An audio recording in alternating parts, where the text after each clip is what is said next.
In 1997, a sound engineer named Marcus Chen found a radio frequency that shouldn't exist, and what he heard changed everything. Marcus worked the night shift at a broadcasting station in Portland, Oregon.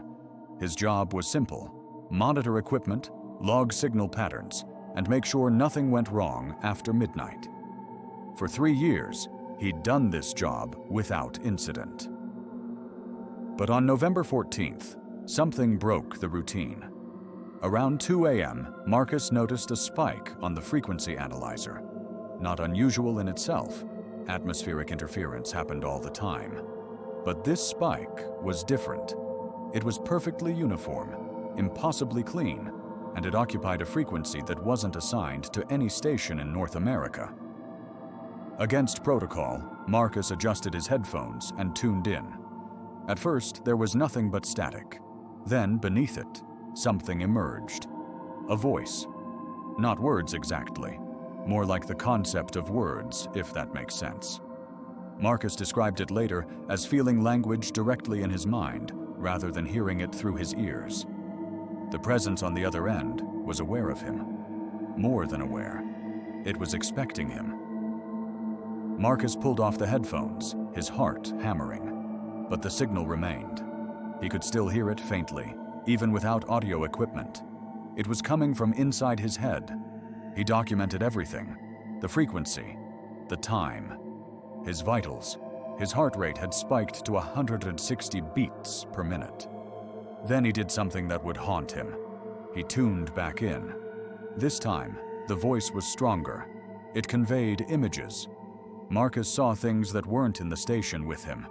A vast darkness. Something moving through it. Something that had been looking for a way to communicate. A door. And Marcus had just opened it. The frequency stayed open for 72 hours. For 3 days, Marcus remained at the station. His manager found him catatonic in the broadcast booth, headphones still on, staring at nothing. When they removed the headphones, Marcus snapped back to consciousness. But something was different. His eyes reflected light like an animal's. Not dramatically, but enough that his co-workers noticed. He quit that day and vanished into Oregon's wilderness for 6 months. When Marcus finally resurfaced, he'd changed. He was quieter, more deliberate. He claimed he could no longer hear the frequency, but he knew it was still there, still broadcasting, still waiting. He spent the next 20 years researching radio phenomena. He discovered obscure records of other operators who'd reported similar incidents. A woman in Tokyo in 1982, a man in Moscow in 1976, a ship's radio operator in 1964, somewhere in the Atlantic. All of them had found frequencies that shouldn't exist. All of them had heard something respond. The official explanation from the FCC was interference from solar activity and misidentified signals. But Marcus knew better, and so did the others. In 2003, Marcus submitted his research to a university, but refused to publish it. He's still alive, somewhere in the Pacific Northwest. Still listening. Still waiting to understand what he heard that night, or what heard him. The frequency remains unaccounted for. It's never been found again. But according to Marcus, it's still broadcasting. It's always been broadcasting. We just haven't been tuned to the right wavelength.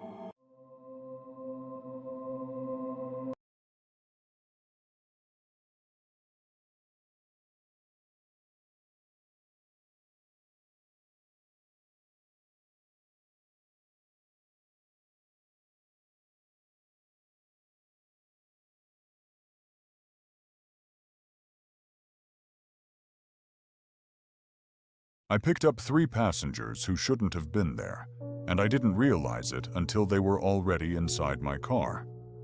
My name is David, and I drive for a rideshare company. I've been doing it for 3 years without incident. But what happened on October 15th at 11:47 p.m. is something I still can't explain. It was a quiet Friday night.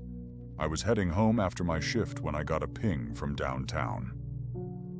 The pickup location was outside an old hospital that had been abandoned for decades. I almost canceled.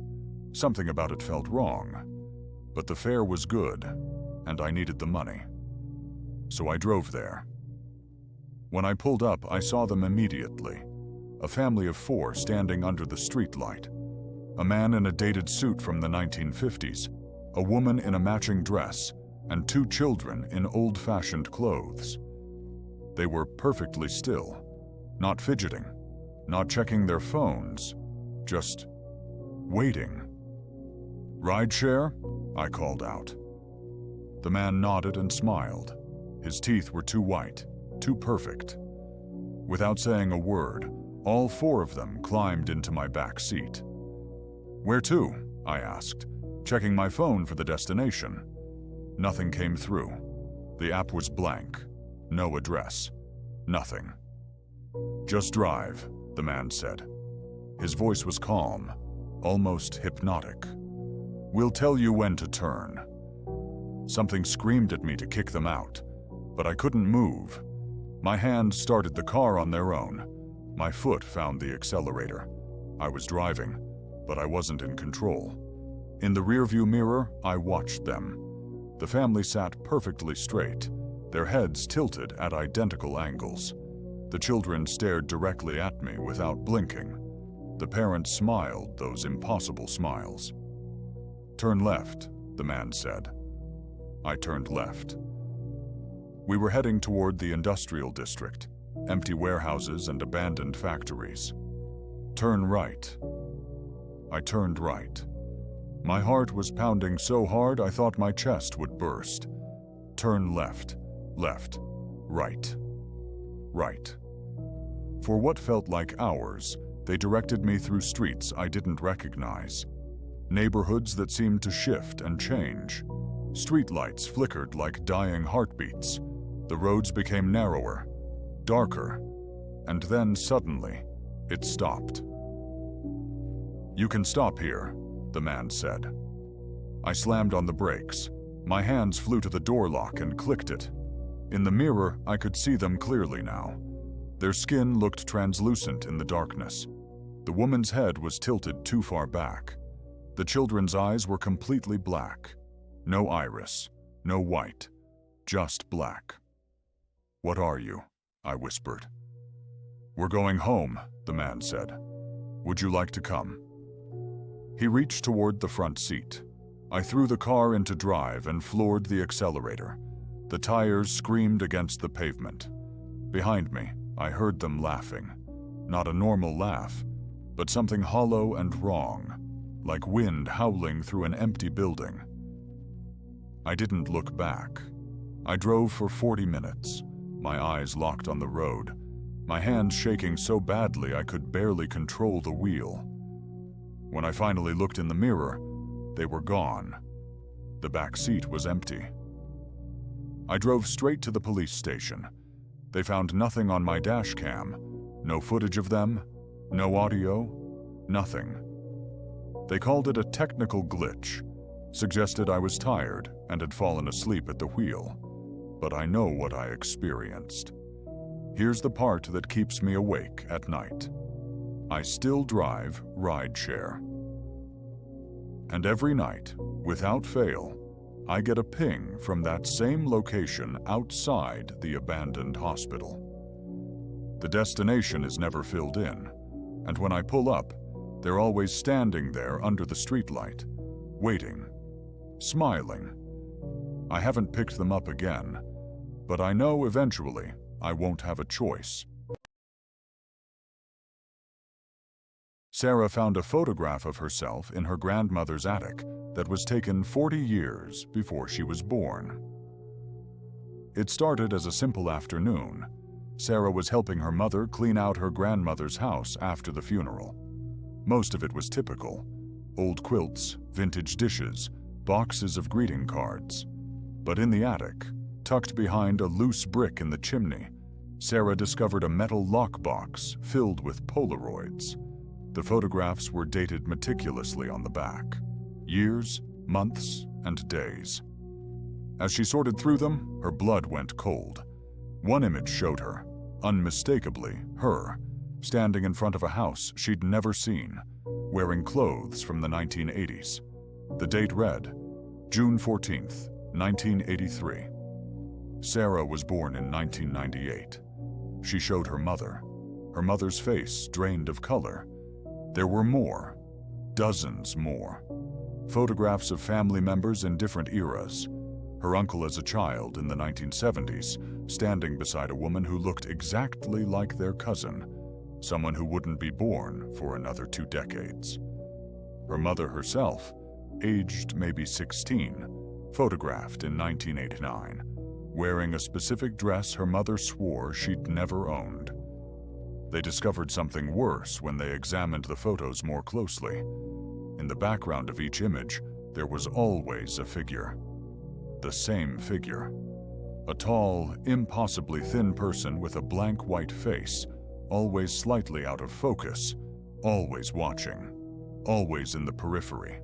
Sometimes their hand was on someone's shoulder. Sometimes they stood just behind the frame's edge, barely visible. The photographs continued beyond her grandmother's lifetime. The most recent ones were dated just 3 days before her grandmother died. In these final images, the family members looked terrified. Her grandmother's face was twisted in fear, and the white-faced figure stood directly behind her, its hand on her head.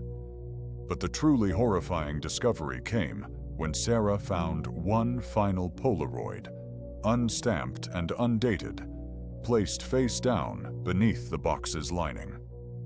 She flipped it over and stopped breathing. It was taken yesterday. It showed Sarah in her current bedroom, standing exactly where she was standing now, and in the mirror's reflection behind her, that same blank white face stared directly at the camera. Sarah dropped the photograph. When she turned to look at her mirror, the reflection was empty. Just her bedroom. Just her. That night, she found a new Polaroid slipped under her door. She hadn't printed it. In the image, she was asleep in her bed, and the white-faced figure sat on the edge of her mattress, its faceless head tilted toward her, studying her like something in a collection. As of last week, Sarah stopped answering calls from family members. She's been taking photographs of her empty rooms every day, attempting to prove she's alone. But when she reviews them on her computer, there's always something in the corner of the frame. A shadow, a shape, a head turning toward the camera. And, according to the dates her camera automatically stamps on each file, these photographs were all taken exactly 3 days from now.